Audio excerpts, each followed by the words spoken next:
La règlement technique, ça a toujours existé, mais on a toujours des ingénieurs qui se sont dit « ça, ils disent pas qu'on n'a pas le droit de le faire, autant l'essayer, autant voir si c'est accepté. Et si c'est accepté, jusqu'à où ça peut être accepté ?» Et pour moi, je pense que le premier cas, je dirais 1968 avec l'apparition des ailerons sur les voitures. Vous vous rendez bien compte que, à une époque, il n'y avait pas obligation de mettre des ailerons sur une voiture. Et regardez où est-ce qu'on en est aujourd'hui. Vous imaginez, vous, votre Formule 1, qui n'aurait ni aileron avant ni aileron arrière.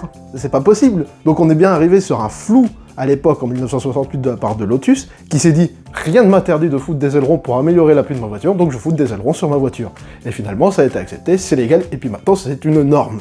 Et puis des exemples comme ça, il y en a à l'appel.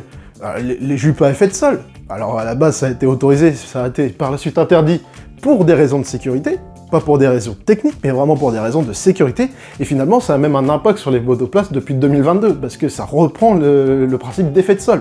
J'ai noté d'autres exemples, j'avais noté la BT46 en 1978, la fameuse voiture avec le ventilo derrière.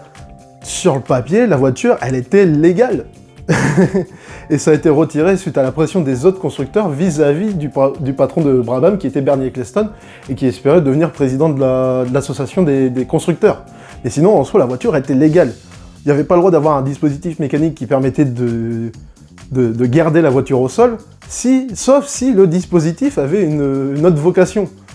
Donc il y a eu un méga flou, on s'est dit « Ah bah attends, notre dispositif, il sert à refroidir notre voiture, et après, indirectement, il aide à la tenue au sol. » Sur le papier, il avait tout à fait le droit. Elle était légale. Elle aurait même pu continuer la saison sans cette pression des autres écuries. Le double diffuseur, imaginez-vous que le double diffuseur, c'est issu d'un flou du règlement. Et finalement, ça a donné la plus belle histoire de la Formule 1 avec l'histoire de Brown GP. Si les gars s'étaient dit « non, c'est pas noté », et qu'ils l'avaient pas fait, on n'aurait pas vécu l'histoire Brown GP, vous imaginez?